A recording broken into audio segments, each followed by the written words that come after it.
January 10th, 2024, 9:34 a.m. Here in Bangor. Windstorm going on with rain now. We had a lot of snow last night, but it mounted to a lot, but it's melting and we've got ice now.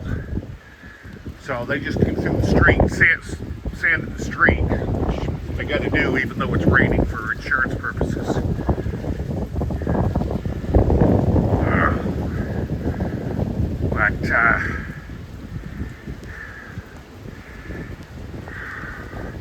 It is windy out here and raining. Like I say, it's very cold. It's going to be in the mid-30s as far as temperature goes. Fahrenheit, that is. Okay.